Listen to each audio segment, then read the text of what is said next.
Hi everybody and welcome to my channel. In this episode I'm going to be talking about the real life prison Hannibal Lecter.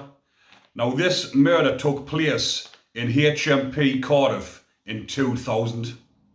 But before I get started I just want to say a massive thanks to all my subscribers for your continuing support and a massive thanks to all my latest Patreon members. Now the latest members to my Patreon channel are Douglas Johnson, Paul Thurgood, Blue and Basler. So thank you all for joining my Patreon, helping support the channel and getting exclusive access to early bird videos and access to my private Discord group.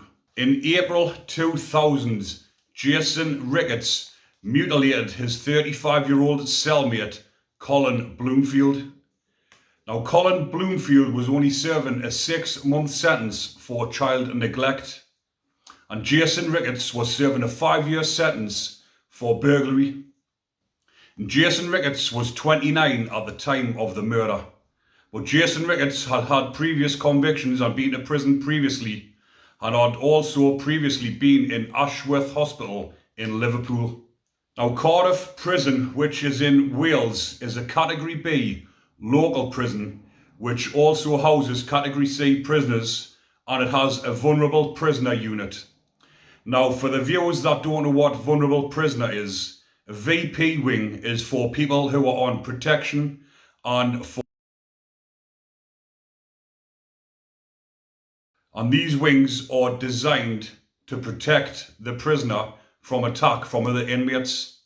But if you've been following my channel for a while, the majority of the cases that I've covered that someone has had their life took inside of prison has normally always happened on the VP wing. Now, when they go on protection on the VP wing, that does not mean that they're safe one little bit. Because like I'm going to tell you in this case, two people who are on the vulnerable prisoner unit, one of them, Jason Ricketts, who was 29 at the time, was placed in the pad with Colin Bloomfield. Although in his reports, the prison knew he'd already been to Ashworth Hospital and that he was a highly dangerous prisoner. So someone who's classed as a highly dangerous prisoner should not be housed in a cell with somebody else.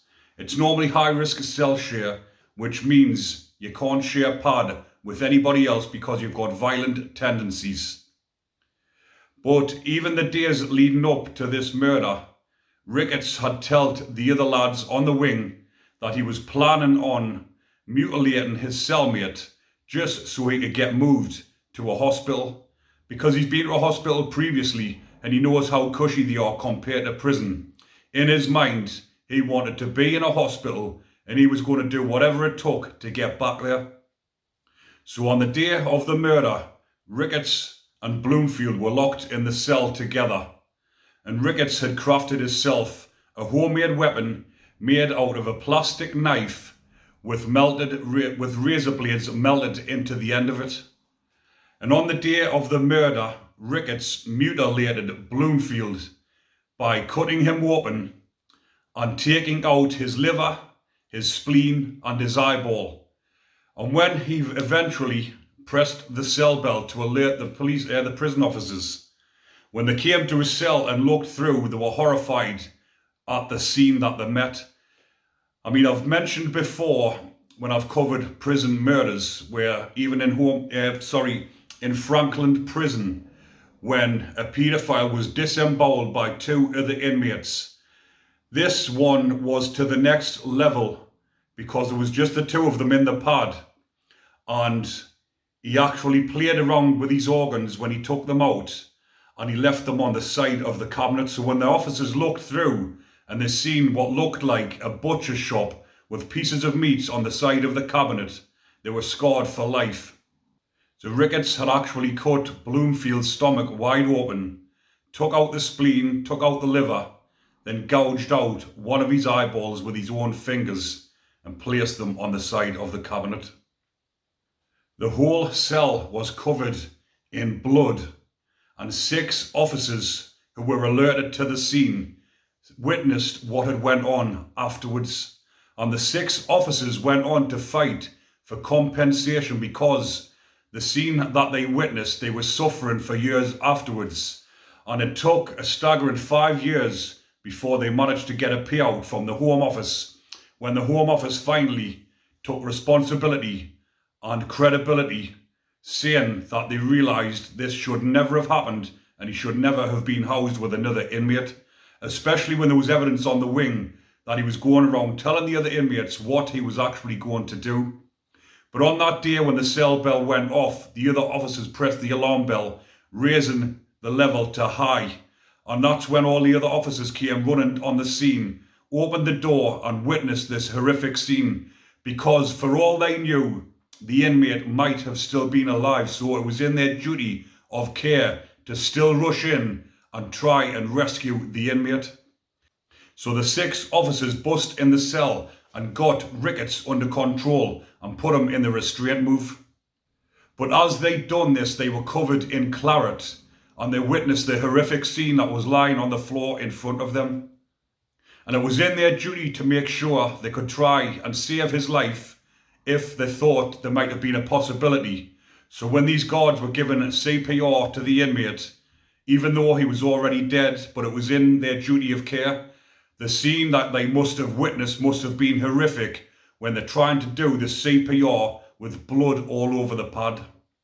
And the 6 officers fought for years to get compensation, and they were eventually rewarded 1.2 million between them all. Some of the officers no longer worked because of what they'd seen, and some of the officers went on to finish early retirement. Jason Ricketts went to court and admitted manslaughter on the grounds of diminished responsibility.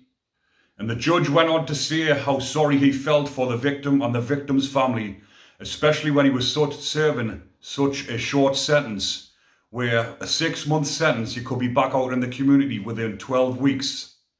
But Colin Bloomfield left in a wooden box. And because it was decided that Jason Ricketts was mentally unstable, which you can only imagine committing such an offence like this just to get moved to a hospital. But he did tell the defence that he was hearing voices, and he heard the voices of a man in a white robe called Jaguar telling him to commit this heinous crime. So for this, the judge detained Ricketts indefinitely with unlimited time at Ashworth Hospital in Liverpool. And Ashworth Hospital is designed for the most criminally insane and dangerous of offenders. And he may never be released from this hospital. But once he's done his time in the hospital, he will then be referred back to the prison system, where he will have to remain until the parole board see that he is fit for release. But I've looked up on this case to see if I can find any information on Ricketts after his time in Ashworth Hospital, but there's nothing coming up, so I can only imagine he'll still either be detained inside of a hospital or he'll be back in a prison serving some of his sentence until he is fit for release. But someone that's committed such an act of violence whilst inside of prison, I can't see the parole board ever saying he's fit for release when he's committed such a heinous crime. Now, like I've mentioned, I've covered quite a few murders that have happened in prison, and the majority of them have happened on the VP wings, because everybody thinks that they're protected once they get on to the protection wings.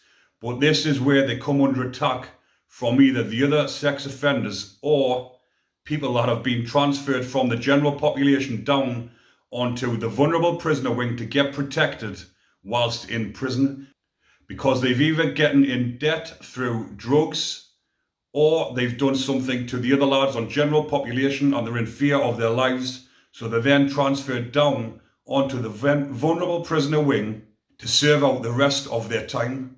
But sometimes these prisoners that are down there come across these high profile or other type of sex offenders on the wing, and they act out their own prison justice. Now, I'm not putting Colin Bloomfield in the same category as these other people that I've just mentioned, because I don't know anything about him and I've tried to research it, but nothing comes up apart from the saying he was imprisoned for child neglect. But someone serving a 6-month sentence does not deserve to have their life took away whilst serving their time in prison, especially on the protection unit. So I can only imagine what his mother must have been thinking.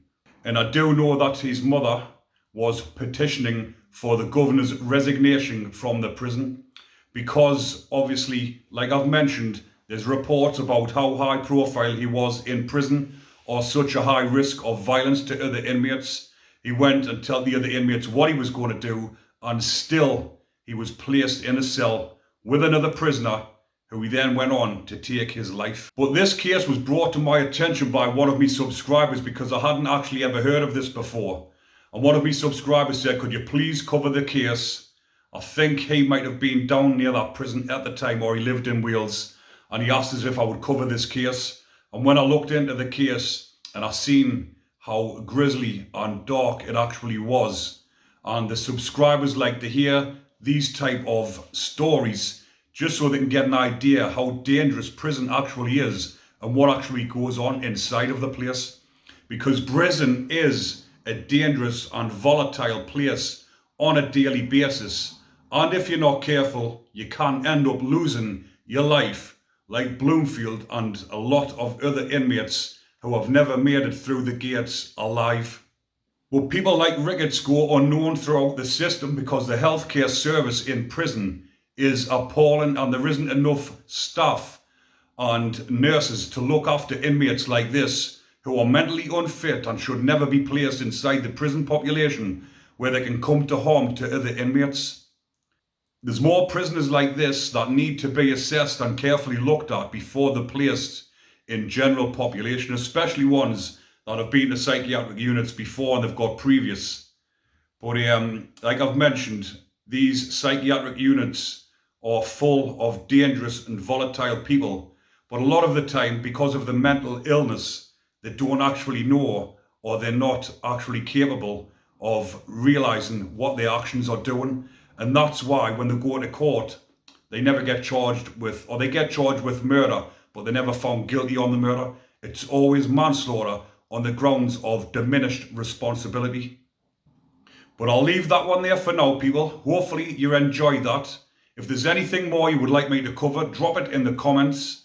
And remember, people, if you are enjoying the content, remember to like, comment and subscribe to help that algorithm move and get the views up and get more subscribers to my channel to help my channel grow. But I hope you enjoyed that, people. Take care. Enjoy the rest of your day.